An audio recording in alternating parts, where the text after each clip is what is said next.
주시는 하나님의 말씀을 같이 읽겠습니다. 하나님의 말씀은 신약성경 마가복음 11장 11절에서 25절까지 말씀입니다.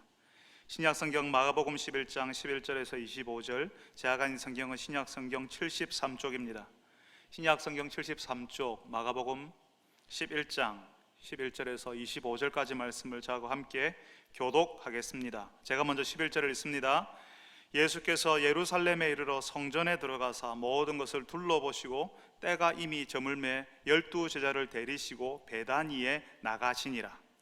이튿날 그들이 베다니에서 나왔을 때에 예수께서 시장하신지라. 멀리서 잎사귀 있는 한 무화과 나무를 보시고 혹 그 나무에 무엇이 있을까 하여 가셨더니 가서 보신즉 잎사귀 외에 아무것도 없더라. 이는 무화과의 때가 아님이라. 예수께서 나무에게 말씀하여 이르시되 이제부터 영원토록 사람이 내게서 열매를 따먹지 못하리라 하시니 제자들이 이를 듣더라. 그들이 예루살렘에 들어가니라. 예수께서 성전에 들어가사 성전 안에서 매매하는 자들을 내쫓으시며 돈 바꾸는 자들의 상과 비둘기 파는 자들의 의자를 둘러 엎으시며 아무나 물건을 가지고 성전 안으로 지나다님을 허락하지 아니하시고 이에 가르쳐 이르시되 기록된 바 내 집은 만민이 기도하는 집이라 칭함을 받으리라고 하지 아니하였느냐. 너희는 강도의 소굴을 만들었도다 하시매 대제사장들과 서기관들이 듣고 예수를 어떻게 죽일까 하고 꾀하니 이는 무리가 다 그의 교훈을 놀랍게 여기므로 그를 두려워함 일러라. 그리고 날이 저물매 그들이 성 밖으로 나가더라. 그들이 아침에 지나갈 때에 무화과 나무가 뿌리째 마른 것을 보고 베드로가 생각이 나서 여짜오되 랍비여 보소서 저주하신 무화과 나무가 말랐나이다. 예수께서 그들에게 대답하여 이르시되 하나님을 믿으라. 내가 진실로 너희에게 이르노니 누구든지 이 산더러 들려 바다에 던져지라 하면 그 말하는 것이 이루어질 줄 믿고 마음에 의심하지 아니하면 그대로 되리라. 그러므로 내가 너희에게 말하노니 무엇이든지 기도하고 구하는 것은 받은 줄로 믿으라. 그리하면 너희에게 그대로 되리라. 같이 읽습니다. 서서 기도할 때에 아무에게나 혐의가 있거든 용서하라. 그리하여야 하늘에 계신 너희 아버지께서도 너희 허물을 사하여 주시리라 하시니라. 아멘. 우리 교회에서 한 10년 전에 성지순례를 한 적이 있었어요. 터키, 이집트, 이스라엘 뭐 이렇게 갔다 오는 일정이었습니다. 그때 성지순례를 가셨던 그 성도들의 평균 연령이 71세였습니다. 그 연세 많은 분들이 새벽 2시에 일어나서 오르는 시내산에도 올라갔다 오셨습니다. 대단한 분들이었습니다. 근데 그때 그 성지순례에 참여했던 그 성도들이 터키, 이집트, 이스라엘 가서 기념품으로 뭘 샀는지 아세요? 이분들이 처음 일정이 터키예요. 근데 벌써 거기서부터 대구에 돌아갈 때 뭘 사가야 할지 고민하시더라고요. 어른들이시니까 자기를 위해서 사는 건 없어요. 전부 나눠줄 거예요. 누구도 줘야 되고 누구도 줘야 되고 다 그 생각을 하시는 거죠. 그래서 주로 뭘 샀냐면요, 종려나무 열매 말린 거, 무화과 나무 열매 말린 거, 그런 거 사셨어요. 터키에서부터 나중에 이집트도 가고 이스라엘도 다 들어가야 되는데 벌써 가방이 그 처음부터 볼록해져 버린 거죠. 이스라엘에 들어갈 때는 검문 검색이 대단하거든요. 어른들 가방 열어보라고 하니까요, 거기 가방에 벌써 종려나무 열매, 무화과 말린 나무 열매 말린 거, 그게 가득 들어있는 겁니다. 그 동네 날이 얼마나 덥습니까? 가방에 그 말린 열매가 익어가지고요, 김이 모락모락 나요. 하나만 샀겠어요? 이 집사님도 줘야 되고 저 집사님도 챙겨줘야 되고, 그래서 가방이 엄청나게 무거운 겁니다. 이스라엘에 가면 나중에 이제 집에 갈 때쯤 되면, 공항에 가면 그게 다 있어요. 종려나무 열매, 무화과 나무 열매 말린 것보다 더 좋은 게 많이 있거든요. 근데 이분들이 처음부터 종려나무 열매 말린 거, 무화과 나무 열매 말린 것만 사셨습니다. 한 분이 사니까 우르르 같이 사는 거죠. 왜요? 먹는 거거든요. 우리가 한참 가난했던 시절에는요, 누가 뭐라 해도 먹는 선물이 좋았거든요. 다른 기념품 갖다 주면 먹지도 못하는 거 뭐하러 주냐고 그런 생각을 가졌어요. 예전에는 이 먹는 것이 굉장히 중요했습니다. 오늘 말씀에도 보니까 예수님께도 이 먹는 게 좀 중요한 것처럼 보입니다. 예수님의 일행이 베단이라는 동네에 들어갔다가 나오시는데 예수님이 아침에 시장하셨다라고 이야기합니다. 그날 아침에 식사량이 모자랐는지 아니면 식사를 못하고 나오셨는지 배가 고프셨대요. 남자는 배고프고 당 떨어지면 짜증이 나지 않습니까? 여성들을 행복하게 해주는 방법은 100가지가 넘는다고 하는데 남자는 딱 한 가지예요. 밥 주고 가만히 내버려두면 됩니다. 예수님께서 예루살렘으로 가는 길에 배가 고프셨는데 마침 멀리서 보니까 잎사귀가 무성한 무화과 나무를 보셨어요. 그래서 혹시 뭐가 있는가 해서 가보셨거든요. 거기서 먹을 것이 있을까 해서 갔다는 거죠. 근데 여러분 말씀해 보니까 거기서 무화과 나무 열매를 얻었다고 되어 있어요? 아무것도 없어요. 여러분 무화과 나무는요 이스라엘에서 가장 흔한 과실수 중에 하나였습니다. 그러니까 관광객들이 가더라도 무화과 나무 열매 말린 거 파는 거죠. 근데 이 무화과 나무는 잎사귀가 무성하기 전에 열매가 나는 나무예요. 그러니까 무화과에 잎사귀가 있다는 말은 당연히 뭐가 있다는 말이죠? 열매가 있다는 말이에요. 예수님께서 무화과 나무의 잎사귀를 멀리서 봤으니까 당연히 뭘 기대했겠어요? 열매를 기대하고 가는 거예요. 열매를 기대하고 무화과 나무에게 갔는데 오늘 우리가 읽은 말씀에는 잎사귀 외에는 아무것도 없더라 이렇게 이야기하는 겁니다. 아무것도 없는 이유를 더 덧붙였는데 무화과의 때가 아님이라 이렇게 이야기하는 거예요. 그러니까 무화과가 열릴 때가 아닌데 예수님이 열매를 찾으러 가신 거죠. 그렇지만 예수님께서는 열매가 혹시 있을까 해서 갔다고 하거든요. 왜? 잎사귀가 있으니까. 잎사귀가 있으면 열매는 당연히 있는 거니까. 근데 가서 보니까 열매는 없고 아직 열매는 맺을 때가 아니고 근데 잎사귀는 무성하고 그러면 이 무화과 나무는 어떤 나무란 말이죠? 제철도 아닌데 잎사귀만 있는, 잎사귀가 있으면 열매도 당연히 있는 것인데 정작 그 열매는 없이 잎사귀만 있는 비정상적인 나무라는 거죠. 그래서 예수님께서요 그 나무에게 이제부터 영원토록 사람이 내게서 열매를 먹지 못하리라 말씀하십니다. 여러분 지금 예수님께서 배가 고프신데 혈당 부족이라서 예민해져 가지고 예수님께서 이 무화과 나무에게 화풀이로 저주를 퍼붓고 계신 겁니까? 한참 예민하신 예수님께 이 무화과 나무가 잘못 걸려가지고 이런 일을 지금 이 무화과 나무가 당하고 있는 겁니까? 그래서 오늘 말씀의 교훈은 배고픈 남자는 조심하자, 밥 제때 줘라 뭐 이런 건가요? 오늘 우리가 읽은 말씀은요 예수님이 지금 우리가 보고 있는 예수님이 무화과 나무를 보셨고 바로 이 다음 이야기에 성전에 들어가서 장사치들을 쫓아내는 이야기가 나와요. 그리고 그 다음에 다시 무화과 나무 이야기가 나옵니다. 무화과 나무 이야기로 시작해서 성전 이야기가 나오고 그 다음에 다시 무화과 나무로 돌아가요. 여러분 샌드위치 드셔보신 적 있었어요? 아니면 햄버거 같은 거요. 오늘 먹는 이야기가 엄청 하는데요 샌드위치나 버거는요 빵 조각 2개 가운데 뭐가 들어가는가에 따라서 그 이름이 달라져요. 가운데 불고기가 들어가면 불고기 버거가 되고요 닭고기가 들어가면 치킨 샌드위치라고 불러요. 그러니까 샌드위치나 버거 가운데 그 빵 가운데 뭐가 들어가냐가 중요한 거죠. 마치 그런 샌드위치나 버거처럼 오늘 예수님의 말씀 가운데 무화과 나무 있고 그 다음 가운데 성전 이야기 그리고 나서 무화과 이야기가 나온 거죠. 그럼 그 가운데 뭐가 있다는 거죠? 성전 이야기가 들어가는 거예요. 그리고 무화과 나무 이야기가 둘러싸고 있다는 겁니다. 그러니까 오늘 말씀은 예수님이 예루살렘 성전의 장사꾼들을 쫓아내는 이야기하고 이 무화과 나무 이야기가 한 묶음으로 연결이 되는 거예요. 배가 고픈 예수님께 잘못 걸린 불행한 무화과 나무 이야기를 하는 게 아니라 열매 없이 잎사귀만 있는 이 비정상적인 나무가 이제 예수님이 들어가시게 될 예루살렘 성전의 상태이다라고 말씀하시는 겁니다. 잎사귀만 있는 이 무화과 나무를 통해서 예루살렘의 상태, 그 성전의 형편을 미리 말씀해 주시는 거라고요. 잎사귀는 있지만 당연히 있어야 하는 열매는 없는 상태, 하나님을 믿는 것처럼 보였지만 당연히 나타나야 하는 그 신앙의 열매는 없다는 사실을 말씀하시는 겁니다. 그 당시 예루살렘은 잎사귀 무성한 무화과 나무처럼 종교적인 외형은 대단했습니다. 헤롯이 만든 성전은 수십 년 동안 건축이 되고 있었는데요 아직도 진행 중이었어요. 수십 년 동안 건물이 지어지고 수십 년 동안. 그러니까 얼마나 대단한 건물이었겠습니까? 수많은 사람들이 건축물을 보고요 그 위용에 압도돼서 보고만 감동을 했어요. 우와 예수님 저 성전 좀 보십시오 뭐 이렇게 했습니다. 그래서 많은 사람들이 그 성전 주변에서 북적거리고 있었어요. 겉으로 보기에는 대단해 보이고 별 문제 없습니다. 근데 예수님께서요, 지금 이 무화과 나무를 통해서 아무도 감히 말하려고 하지 않는 그 성전의 이면을 드러내고 계시는 겁니다.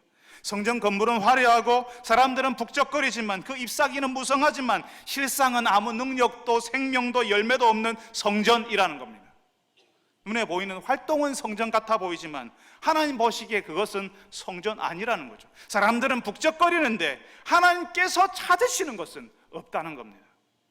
그래서 예수님께서는 이 비정상적인 나무, 열매 없는 나무를 향해서 이제부터 영원토록 사람이 내게서 열매를 먹지 못하리라 말씀하시는 겁니다. 그렇지만 이 무화과 나무, 이 열매 맺지 않는 나무에게 하신 그 말씀은 사실은 그 예루살렘을 향한 거예요. 그 성전을 향한 거예요. 실제로 그 무화과 나무는 그 다음날 뿌리째 말라버렸거든요. 그 나무가 상징하던 그 예루살렘, 사람들로 북적거리던 그 성전, 나중에 다 무너지고 황폐한 땅이 됩니다. 로마 군대가 와서요, 다 초토화시켜버렸어요. 사람들이 자랑하던 그 엄청난 건축물, 수십 년간 공들여졌던 아직도 짓고 있는 그 성전, 예루살렘 성도 다 파괴되어 버렸습니다. 사람들의 보기에 대단해 보이고 화려해 보여도 하나님 보시기에 있어야 할 것이 없을 때 하나님께서 어떻게 하시는지를 오늘 우리에게 보여주시는 겁니다. 여러분, 우리 인생에 잎사귀만 무성해도 사람들은 우리를 주목할 수 있습니다. 우리가 뭔가 있는 사람이라고 다시 한번 더 쳐다볼 수 있어요. 쳐다봐 줄 수 있어요. 그 잎사귀 때문에요. 그렇지만 우리에게 진짜가 없다면, 열매가 없다면 사람들이 나중에 다 알아봐요. 조금만 시간이 지나면 우리 속에 진짜가 없다는 사실을 발견하게 되는 겁니다. 잎사귀만 무성한 사람들은 오랫동안 교회 주변에서 생활해서요, 어떻게 하면 자신의 본 모습을 드러내지 않고 사람들 사이에서 괜찮은 사람으로 살 수 있는지 아는 사람들이에요. 주변 사람들은 그 사람 괜찮은 사람이라고 말할 수 있습니다. 신앙이 있는 사람이라고 인정해 줄지도 몰라요. 그렇지만 그 사람이 잎사귀만 무성한 사람인지 열매를 품고 있는지 하나님은 아십니다. 또 내가 알죠. 내 자신이, 내가 어떤 사람인지. 결국에는 주변 사람들이 다 알게 될 겁니다. 여러분은 어떤 사람들이죠? 여러분, 우리가 살아오면서 그 인생 중에 이루는 것들이 있어요. 어떤 분들은 직장에서 남들이 부러워하는 자리에 오를 수 있고요, 어떤 분들은 자신의 이름으로 된 번듯한 사업장 가지기도 합니다. 또 어떤 분들은 돈 관리, 재무 관리를 잘해서 여생이 그렇게 힘들지 않게 보낼 수 있습니다. 그런 자리, 그런 사업장, 그런 재무 관리를 잘하려면요, 남보다 더 노력해야 되고요, 남들보다 저 자기 관리를 잘해야 되니까 그분들 칭찬받아 마땅한 거예요.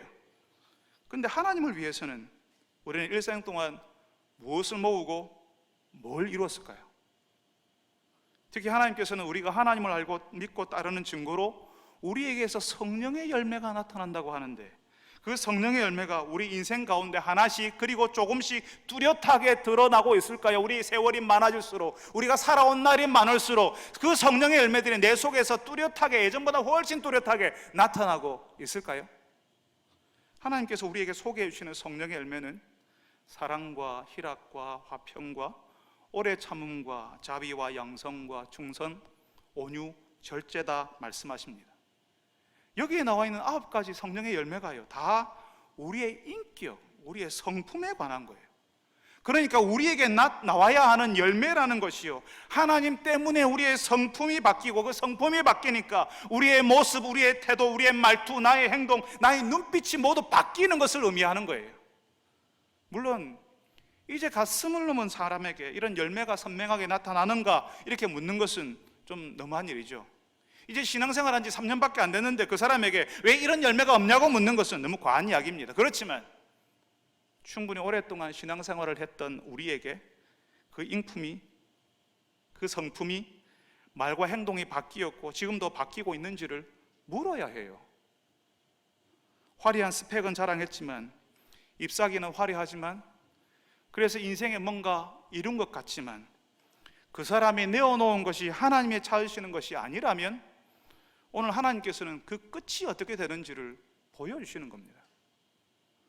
잎사귀만 있는 그 나무가 뿌리째 말라버린 때가 온다고요.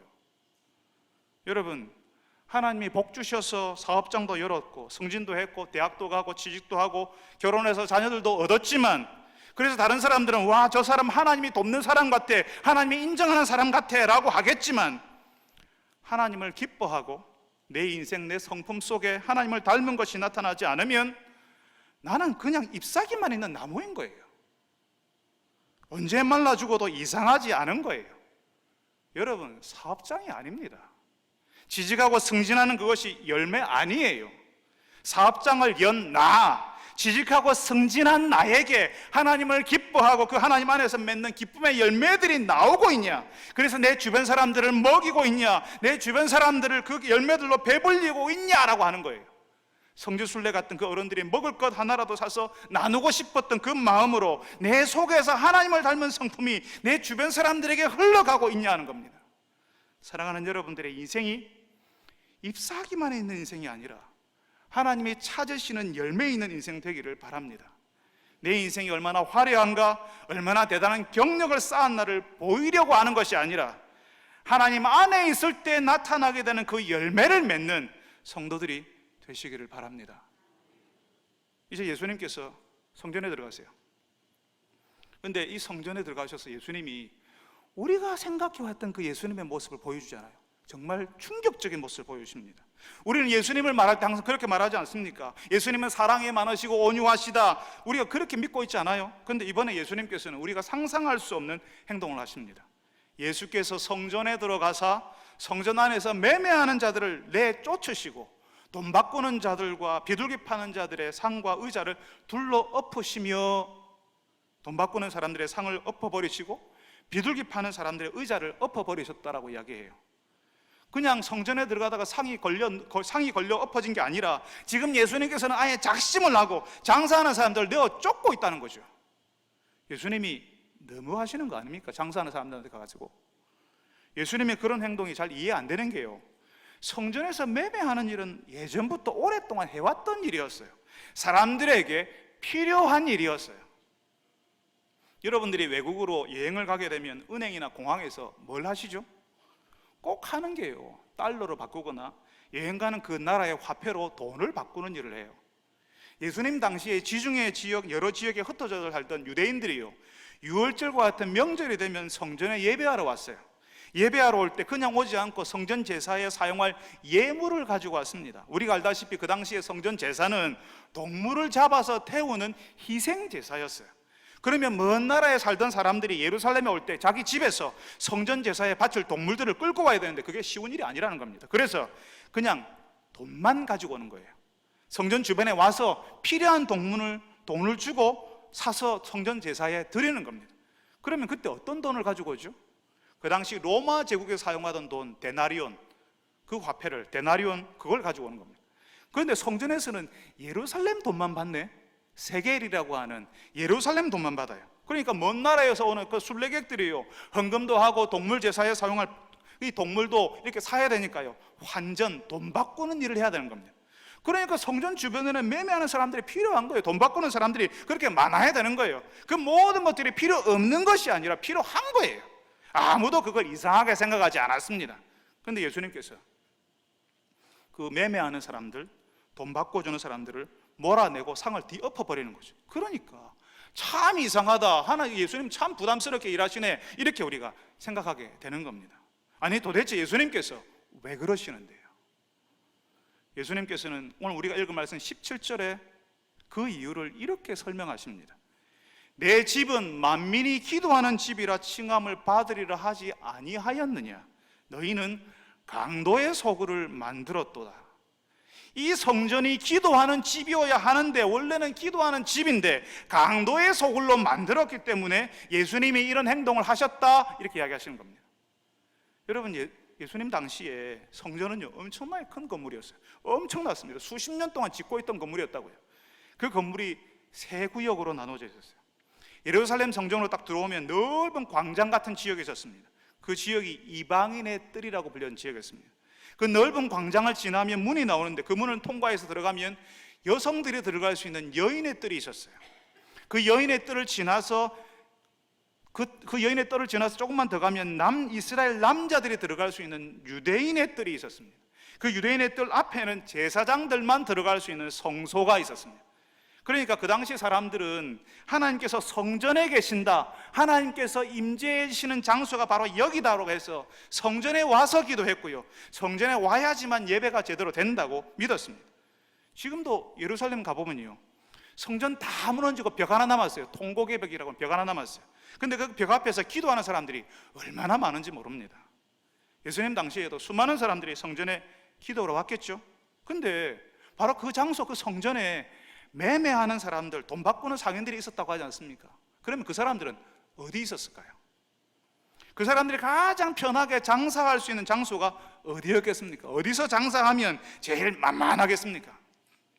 넓은 광장, 이방인의 뜰. 예수님 당시 성전 이방인의 뜰은요, 그냥 시장 바닥이었을 거예요. 동물들 울음소리, 그것도 동물들이 내오는 배설물 냄새, 또 그 손님들을 끌려고 하는 호객꾼들의 소리, 이리 오라고 우리가 싸게 해주겠다고 잡아 끄는 소리, 정신 없었을 겁니다. 10년 전에 예루살렘에 성지순례를 갔다 했잖아요.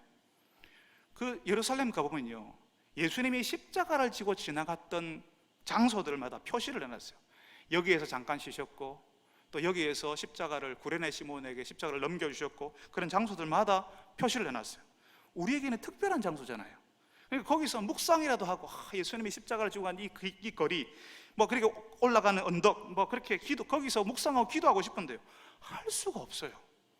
왜 그러냐면 그 길목마다 십자가 파는 장사꾼들이요, 십자가 목걸이 파는 장사꾼들, 가게들이 얼마나 많은지 몰라요. 다 자기 거 사라고 몰려와가지고요.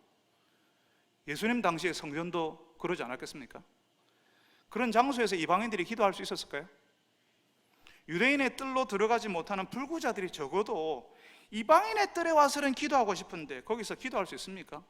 차라리 구걸을 하고 말지 거기서 기도 못하는 겁니다.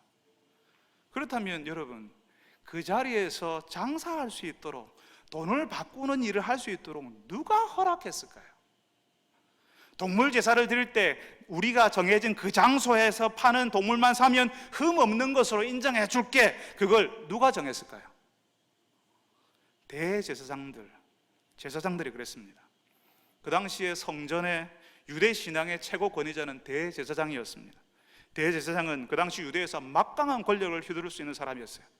그러니까 근데요, 그 대제사장을 임명하는 사람은 누구냐면 로마 황제였습니다. 유대의 하나님 신앙을 좌지우지하는 사람은 대제사장이고, 그 대제사장을 임명하는 사람은 로마 황제라고요. 그러면 대제사장이 되고 싶은 사람은 누구에게 갈까요? 로마 황제에게 가서 그러면 뭘 갖다 줄까요? 대제사장이 되고 싶은 사람은 로마 황제에 가서 수많은 재물을 갖다 주고요, 대제사장이 된 사람은 이제 성전 주변 장사꾼들에게서 뭘 받지 않았겠습니까? 목이 좋은 자리일수록 거기 가격이 높았을 거예요. 자리에 프리미엄이 붙고요, 그 프리미엄 때문에 다시 물건값은 높아지겠죠. 근데 대제사장이 지정해 준 데서만 동물을 사야지 그 동물 받아주니까, 돈 바꾸는데도 딱 그 지정한 장소에서만 가서 바꿔야 되니까 비싸도 어쩔 수 없이 거기서만 사야 되는 거죠. 성전 전체가 장사하는 구조가 되는 겁니다. 그래서 지금 예수님께서는 성전에서 매매하는 사람들 내쫓으시고 환전하는, 돈 바꾸는 사람들의 상을 엎어버리고 계시는 겁니다. 오래전부터 해왔던 관습이고 사람들의 편의를 봐주는 거라고 사람들은 생각할지 모르겠지만, 예수님께서는 하나님을 이용해서 이익을 챙기고 하나님께 나아가는 데는 아무 관심이 없는 이 악한 성전, 그 제사 제도를 뒤엎어버리고 계시는 겁니다. 오래전부터 해왔으니까, 오래전부터 매매를 해왔고, 오래전부터 사람의 편의를 봐줬다고 했으니까, 그러니까 오래전부터 하나님 없이 성전을 유지했고 오래전부터 하나님을 이용했던 거예요. 예수님께서는 바로 그 오래된 그 상태를 치워버리고 계시는 겁니다. 성전은 원래 만민이 기도하는 집인데 사람들이 강도의 소굴로 만들어버렸다고 한탄하시면서요, 이 강도의 소굴이라는 말이 예레미야서, 구약 성경의 예레미야 선지자가 기록한 그 예레미야서에 나옵니다. 예레미야 7장에. 예레미야 시대 사람들이 그랬다는 거죠. 하나님을 믿는 사람으로 살지 않으면서, 심지어는 평소에 하나님 대신 바알 신앙, 돈을 쫓아다니는 그런 신앙, 그런 우상을 따라 살면서, 다른 가치를 따라 살면서 성전에 와서 있기만 하면, 그 성전만 거기에 있으면 하나님이 지켜주실 거야, 우리 도와주실 거야, 우리 복 주실 거야, 그렇게 했다는 거죠. 바로 그렇게 하나님을 믿는 사람들을 향하여서 하나님은 강도라고 부르시고 그 사람들이 모여있는 성전을 강도의 소굴이라고 말씀하셨습니다. 그런 사람들, 그런 모임을 하나님께서는 언젠가는 치우신다는 거죠. 잎사귀만 있는 무화과 나무를 뿌리채 마르시게 하듯이 더 이상 존재하지 않게 하신다는 겁니다. 어떤 분들은요, 전도회에서, 여전도회나 남전도회나 명절에 떡국떡을 팔고 교회에서 김장김치를 팔면 흥분하는 분들이 계세요. 거룩한 성전에서 장사나 하고 말이야 강도의 소굴로 만들고 있어 하고 예수님처럼 의로운 분노를 드러낸다고 생각하는 분들이 계세요. 여러분, 그거 아닙니다. 예수님이 말씀하시는 강도의 소굴은요, 평소에 하나님의 사람으로 살지 않으면서, 하나님을 기뻐하지도 않으면서, 하나님께 어떤 헌신도 하지 않으면서 성전에만 와 있으면, 그 성전만 있으면 나는 괜찮다, 나 평안하다, 하나님 나 도와주시겠지라고 생각하는 그 사람들이 강도라는 거예요. 그런 사람들이 모여있는 성전을 강도의 소굴로 만들었다고 말씀하셨다고요. 지금 여기서 예수님께서는 장사하는 사람들을 내어 쫓으시면서 바로 그 예레미야 시대의 사람들을 보셨다는 겁니다. 하나님을 기뻐하지도, 그분께 헌신하지도, 하나님을 알아보려고 하지도 않는 사람들이 성전에서 하나님을 이용만 하고 있으니까 강도의 소굴로 만들었다 하신다고요. 여러분, 우리가 하나님께 기대하는 게 있잖아요. 하나님 이것 좀 해주셨으면 하는 그런 마음이 있잖아요. 우리가 기도할 때, 하나님 앞에 나올 때 그런 기대하는 게 있어요. 그런 바라는 게 있어요. 우리가 하나님께 바라는 게 있는 것처럼 하나님께서 우리에게 기대하는 게 있어요. 하나님의 백성으로, 하나님을 아는 사람으로 우리가 살아주는 거예요. 얘들아, 너희들이 하나님을 아는 사람으로 살아줘, 하나님의 백성으로 좀 살아주렴, 이렇게 기대하시는 거예요. 하나님을 알려고도 하지 않고 하나님이 전혀 기쁘지도 않은데, 하나님에게는 하나도 관심이 없는데 하나님의 복은 받고 싶고 하나님의 도움은 얻고 싶어 하는 그 마음의 상태를 강도와 같다, 도둑과 같다, 이렇게 말씀하시는 겁니다. 하나님을 전혀 생각하지 않고 하나님의 사람으로 살 것에 대해서 고민하지 않는 생활이 바로 잎사귀만 무성한 생활이에요. 생각하지 않으면, 고민하지 않으면 바뀌는 것은 없습니다. 내 생활에 어떤 변화도 일어나지 않습니다. 내가 있는 내 자리에서 내가 어떻게 하나님의 백성으로 살 것인가, 내가 어떻게 하나님을 기쁘시게 할 것인가, 내가 생각해야 하고 고민해야 하는 겁니다. 하나님이 그런 생각하지 않고 고민하지 않으면요, 하나님이 찾으시는 그 열매가 내 생활 속에서, 내 삶 속에서 나올 수가 없어요. 내가 바쁘게 살아도, 우리 교회 사람들이 북적거려도 하나님이 보고 싶은, 하나님께서 보고 싶으신 것, 하나님께서 찾으시는 것이 아닐 수 있습니다. 어떻게 하면 내가 하나님의 백성으로 살 것인가, 나의 일터에서 어떻게 하면 하나님을 기억하고 그분을 기쁘시게 하는 사람으로 살 것인가 고민해 보세요. 하나님께서 주시려고 하는 것이 어느새 우리들에게, 어느새 여러분들에게 흘러가 있을 겁니다. 여러분들이 뭘 달라고 할 필요도 없어요. 할 틈도 없어요. 내 입술로 기도의 표현으로 내어놓기도 전에 하나님께서 이미 주셨을 거예요. 부모를 기뻐하는 아이들에게, 그 사랑의 관계 속에 들어온 아이들에게 말하지 않아도 필요한 것을 다 내어주는 부모처럼 하나님께서 벌써 다 내어주실 겁니다. 하나님을 기뻐하는 사람에게 하나님은 주고 싶어서 견디지 못하시는 분이세요. 사랑하는 여러분들이 예수님께서 안타까워하셨던 그 성전 주변 사람들처럼 되지 않기를 바랍니다. 강도의 소굴이 아니라 하나님을 기뻐하고 그 하나님의 사람으로 나의 일상 속에서 내가 어떻게 살 것인가 생각하는 사람, 고민하는 사람들이 되시기를 바랍니다. 그 다음날 아침에 예수님이 다시 예루살렘으로 들어가십니다. 그런데 가보니까 예수님이 저주하셨던 그 무화과 나무가 뿌리채 마른 것을 제자들이 봤어요. 제자들이 깜짝 놀랐습니다. 보통 우리가 저 나무 마음에 안 들어도, 저 나무 안 되겠네 하더라도 그 다음날 바로 말라버리는 일은 없잖아요. 근데 그 나무가 말라버렸으니까, 그러니까 제 베드로가요, 보소서, 저주하신 무화과 나무가 말랐나이다, 이렇게 이야기해요. 어떻게 그럴 수 있습니까? 참 놀랍습니다 라는 반응인 거죠. 이런 제자들에게 예수님께서는 또 다른 신앙의 진실 하나를 알려주십니다. 하나님을 믿으라. 누구든지 이 산더러 들려 바다에 던져지라 하면 그 말하는 것이 이루어질 줄 믿고 마음에 의심하지 아니하면 그대로 되리라. 예수님께서 지금 믿음에 대해서, 믿음의 기도에 대해서 알려주고 계세요. 제자들은 무화과 나무가 예수님 말씀하시니까 말라버리니까 이런 신기한 일이 어떻게 일어납니까? 라고 제자들에게 이 신기하고 희한한 일을 보면서 말씀하시는 이야기를 하는데, 예수님께서는 더 신기한 것을 말씀하십니다. 무화과 나무가 그 다음날 말라버리는 것보다 더 어려워 보이고 더 불가능해 보이는 것도 일어날 거라고, 산이 들려서 바다에 던져질 거라고 말씀하시는 거죠. 산이 들려서 바다에 던져지는 것 불가능하다는 사실을 제자들도 알고 우리도 알고 있어요. 근데 그런 일이 가능해진다, 가능할 수 있다 말씀하십니다. 무엇이든지 기도하고 구하는 것은 받은 줄로 믿으면 그대로 된다, 이렇게 말씀하세요. 여러분, 믿고 구하라고 하시는데, 믿고 구하면 그대로 된다고 하시는데, 도대체 믿고 구하는 게 뭘 의미하는 걸까요? 주님, 내가 믿습니다, 주시옵소서, 주세요 주세요 이렇게 줄 때까지 달라고 하는 것을 믿음의 기도라고 말하는 겁니까? 예전에 제가 한번 말씀드린 적이 있었는데요, 제가 중학생이었을 때 산을 보면서 산이 움직여서 바다에 던져지라 라고 말한 적이 있다고 말씀드렸어요. 저도 분명히 예수님을 믿고 있으니까 제가 제 믿음을 확인해 보고 싶었다고 말씀드렸죠. 그래서 산을 향해서 명령을 했어요. 분명히 제가 믿음을 했어요. 저도 믿으니까, 예수님께서 산도로 들려서 바다에 던져지라 하면 된다고 했으니까, 그래서 제가 그렇게 했어요. 근데 그 산은 꼼짝도 하지 않았습니다. 괜히 해가지고 제 믿음에 스크래치만 생기고 산은 하나도 움직이지 않았어요. 여러분, 만일 내 믿음 시험해 보겠다고 산을 움직이면 이 땅의 산들이 남아날 수 있겠습니까?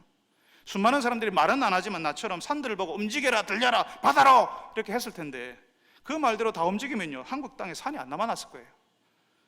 여러분, 하나님께서 산을 거기에 두셨는데 영원히 변하지 않을 것처럼 두신 그 산이 하나님의 자연 법칙까지 거스르면서 움직이려면 움직여야 할 이유가 있어야 되는 거예요. 하나님께 산을 옮겨달라고 기도한다면 이유가, 그 산이 움직여야 될 이유가 있어야 된다고요. 그냥 산이 움직이는지 안 움직이는지 한번 보려고요, 그럼 산은 움직이지 않습니다.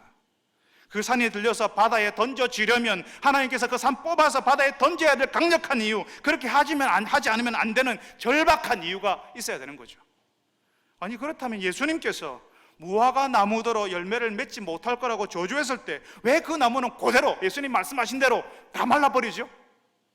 그 무화과 나무는 이스라엘의 상태, 예루살렘 성전의 열매 없는 모습, 하나님을 믿지도 따르지도 않으면서 하나님을 이용하는 강도의 모습을 상징한다 했습니다. 그러니까 그 열매 없는 나무가 말라버리는 것처럼 예루살렘 성전이 그 열매 없이 잎사귀만 무성한 그 종교 생활이 끝이 난다는 거죠. 예수님께서는 그 무화과 나무를 마르게 하심으로 예루살렘의 열매 없는 신앙, 그 생활을 책망하시는 겁니다. 그래서 그 나무가 마른 거예요. 그러니까 믿음의 기도, 믿고 의심하지 않는 기도는 우리가 가지고 싶은 것, 하고 싶은 것, 믿습니다, 주세요 주세요 하는 게 아니라는 거죠. 사람들이 자꾸 믿고 구하면 얻는다라는 말을요, 자신의 욕망을 채우고 자신이 하고 싶은 일을 이루는 데 자꾸 사용하려고 해요. 예수님이 말씀하시는 믿음의 기도는, 예수님의 그 믿음의 기도는 예수님의 배고픔을 해결하는 데 사용하지 않으셨습니다. 하나님의 일이 드러나는 일에, 하나님의 계획이 드러나는 일에, 그 무화과 나무가 마르는 것을 통해서 예루살렘의 상태를 드러내고 예루살렘이 그렇게 된다는 사실을 드러내니까 그 일에 사용하셨다는 거죠. 예수님이 배고프셔서 무화과 나무 열매가 많이 생기게 해달라고 하셨습니까?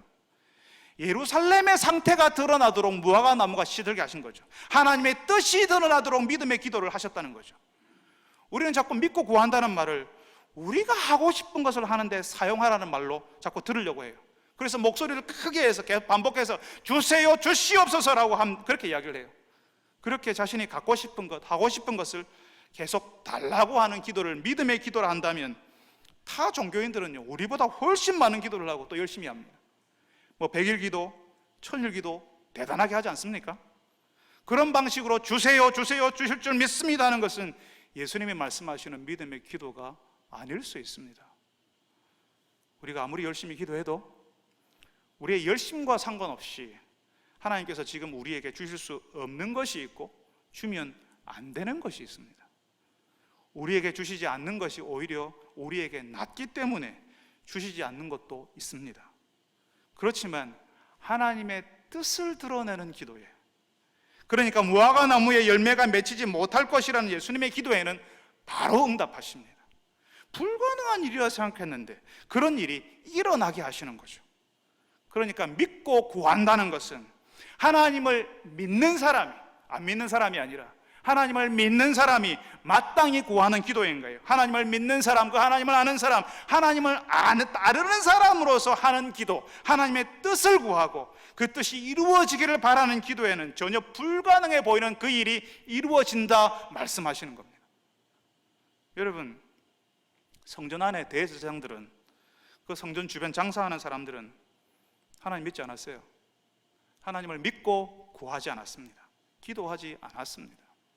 하나님을 믿지도 따르지도 않지만 믿는 모양은 무성한 성전 크게 지었으니까, 사람들이 압도할 만한 위용을 갖추고 있으니까, 그래서 믿는 모양이 보이는, 믿는 모양만 무성한 그 잎사귀만 있는 사람들이었습니다. 오직 자신이 잘 되기를, 성공하기를, 돈 많이 벌기를 구하고 하나님이 그런 생활 인정하고 도와주기를 기대했어요. 그런 사람들에 대해서 예수님께서는 기도하는 집을 강도의 소굴로 만들었다 하시는 겁니다. 그래서 예수님이 제자들에게 기도를 가르쳐 주시는 거예요. 믿는 사람의 기도. 그 예루살렘 성전 다 무너지고 그 성전 제도가 사라진 자리에 예수님께서 새로운 공동체, 교회를 세우실 것인데, 그 공동체는 기도하는 공동체여야 하니까 하나님께서 믿고 구할 줄 아는 사람들의, 하나님을 믿고 구하는 사람들의 모임이어야 하니까 이 말씀을 하시는 겁니다. 하나님을 믿으라. 믿고 마음에 의심하지 아니하면 그대로 되리라. 예수님께서 기도하는 집에 대한 이야기, 기도하는 집을 강도의 소굴로 만들었기 때문에 다시 한번 새로운 공동체, 기도하는 공동체를 세우시려고 하는데, 그래서 그 사람들에게 기도에 대해서 이야기를 하시는 겁니다. 그래서 기도하는 공동체를 위해서 기도를 가르쳐 주시면서 기도할 때 용서하라 말씀하세요. 서서 기도할 때 아무에게나 혐의가 있거든 용서하라. 그래야 하늘 아버지께서 우리 허물을 사해 주신다, 용서해 주신다 하십니다. 죄를 용서받기 위해서 동물 제사를 드리던 그 성전 사라지고 이제는 우리의 기도 속에서 우리가 형제를 용서하고 하나님 아버지로부터 용서를 받는다 하십니다. 여러분, 오늘 우리가 읽은 말씀에 기도할 때 아무에게나 혐의가 있거든이라고 이야기하잖아요. 이건요, 우리 속에 다른 사람에 대한 찜찜한 마음, 불편한 마음, 저거 진짜 마음에 안 드는데, 진짜 저 사람 막 미운 마음이 들고, 용서하고 싶은 마음이 안 들고, 용서하고 싶은 마음이 전혀 들지 않고, 그래서 그 사람하고 좀 멀리 있고 싶은 그런 불편한 마음, 뭐 그런 게 있다면 용서해 주라는 겁니다. 기도할 때 분명히 우리가 보기에 싫어할 만한 게 있으니까 싫은 거예요. 트집 잡힐 게 있고 틈이 있으니까 그게 미워 보이고 용서가 안 되는 거예요. 그게 보이니까 못마땅한 거죠. 그럴 때 기도하면서 그거 용서하라 하십니다. 그러면 하나님 아버지께서 우리를 용서하신다고요. 여러분, 이 말씀을 들으면 여기 나온 순서가 마치요, 우리가 다른 사람 용서하면 하나님이 우리가 용서하는 그거 보고 우리를 용서하시는 것처럼 오해할 수 있게 되어 있어요. 순서는 하나님께서 우리를 용서하시는 것이 먼저입니다. 여러분, 우리가 하나님의 용서를 받았다는 사실을 어떻게 할까요? 내가 하나님의 용서를 받은 사람이라는 사실을 내가 어떻게 알 수 있을까요? 느낌으로? 용서받았다 하니까 그런 줄 아는 건가요? 우리가 예배 시간에 사죄의 기도를 드리면서 사죄 선언을 합니다. 죄를 고백하면 하나님께서 용서해 주신다, 예수 그리스도께서 용서해 주신다는 사실을 사죄 선언을 해요. 맞습니다. 하나님께서 용서받았다고 선언해 주세요. 그렇지만 내가 진심으로 용서받았다는 사실을 언제 느끼게 되냐면, 언제 알게 되냐면, 우리가 다른 사람을 용서할 수 있을 때, 내가 다른 사람을 용서할 수 있을 때 비로소 알게 됩니다. 그 용서에 대해서. 용서받아 본 적이 없는 사람은 다른 사람을 용서할 수 없어요. 용서하고 싶어도 용서가 안 돼요. 그게 뭔지를 몰라. 용서받아 본 적이 없는 사람은 용서한다는 게 뭔지를 모르는 거예요. 그러니까 우리가 기도할 때 용서할 수 있으면요, 내가 하나님의 용서를 받은 사람이에요. 내가 받은 그 용서를, 내가 하나님께로 받았던 그 용서를 다른 사람을 용서하는데 사용하고 나타내는 겁니다. 그렇지만 여러분, 용서가 쉽습니까? 말처럼 쉬운 일이 아니에요. 그래서 기도할 때 용서하는 거예요. 용서할 수 있게 해달라고. 하나님께서 도저히 용서할 수 없는, 용서받을 수 없는 나를 용서하셨다는 사실을 알아야만, 그 죄 때문에, 그 해물 때문에 저 사람 진짜 용서하기 싫고 용서하기 힘들다는 사실을 우리가 알아야만, 그걸 뼈저리게 경험해야지만, 와, 하나님이 이런 나를 용서하셨네, 용서하는 게 이렇게 힘드네, 용서가 이런 거였네 라고 그걸 내가 알아야만 겨우 하나님의 용서를 이해하게 되고요, 그제서야 내가 흉내라도 낼 수 있는 것이 용서입니다. 그래서요, 우리가 용서하기 전에는, 우리가 다른 사람을 용서해 보기 전에는 하나님의 용서를 이해할 수 없습니다. 하나님이 용서하셨다 해도 그게 뭔지 몰라요. 하나님이 용서하셨습니다. 그래요? 알겠어요. 그냥 넘어가는 거예요. 이게 뭔지를 모르고, 이게 감격이 없어요. 그 안에 감동이 없어요. 왜냐하면 그걸 모르고 용서해 본 적이 없거든. 다른 사람을 용서해 준 적이 없거든요. 그러니까 그게 뭔지를 모르는 거예요. 그냥 알겠어요. 고마워요. 이렇게 넘어가는 거죠. 하나님께서 엄청난, 용서하시기 위해서 엄청난 희생을 치르시고 우리를 용서하셨다는 사실을, 용서하는 것이 얼마나 힘들다는 사실을 정말 알 수가 없습니다. 그래서 그 용서하심을, 예수님이 주신다고 하는 그 용서하심을 그래서 내가 누릴 수 없어요. 용서받았는지 늘 의심이 되거든. 용서해 준 적도 없고 용서받았다는 사실을 내가 느끼지를 못하니까 늘 의심하고, 언제는 용서받았다가 또 한 번은 용서받지 못했다가 늘 왔다 갔다 하는 거죠. 그 용서하심을 누릴 수가 없어요. 그런데요, 우리가 우리를 힘들게 했던 그 사람, 참 마음에 안 드는 그 사람, 용서 안 되는 이유가 있는 거예요. 그런데 용서 안 되는 그 이유 때문에 용서가 안 되는데, 그래서 용서가 안 되는 그 사람을 용서하려고 하면요, 그때부터 하나님의 용서하심이 무엇인지 알게 되는 겁니다. 그 하나님의 용서가, 내가 용서하려고 하는 그때부터 그 하나님의 용서가 나를 사로잡게 되고, 그 하나님의 용서가 나를 자유롭게 만드는 것을 경험하게 되는 겁니다. 그렇게 기도할 때 용서하고 하나님의 용서를 체험하는 사람들이 용서하는 공동체, 용서받은 사람의 공동체를 이루게 되는 거죠. 예수님께서 우리에게 기대하시는 것은 기도하는 집, 기도하는 공동체에 용서가 있는, 용서받은 사람들의 공동체를 이루기를 원하시는 겁니다. 여러분, 기도할 때 용서할 수 있게 해달라고 기도해 보세요. 그러면 하나님의 용서하심을 누릴 수 있게 될 겁니다. 기도할 때 하나님을 믿는 사람들의 기도, 하나님의 뜻을 구하는 기도를 해보세요. 도무지 안 될 것처럼 보이는 일이 이루어지는 기적을 보게 될 겁니다. 예수님께서는 우리가 그런 기도를 하는 공동체, 그런 교회가 되기를 원하십니다. 사랑하는 여러분들이 하나님을 믿는 백성들의 기도, 하나님의 뜻을 알고 그 뜻이 이루어지기를 구하는 기도하시기를 바랍니다. 여러분들이 기도할 때 용서하고 또 하나님의 용서하심을 누리셔서 예수님이 말씀하시는 그 기도의 집에 여러분들이 다 함께 있게 되기를 바랍니다.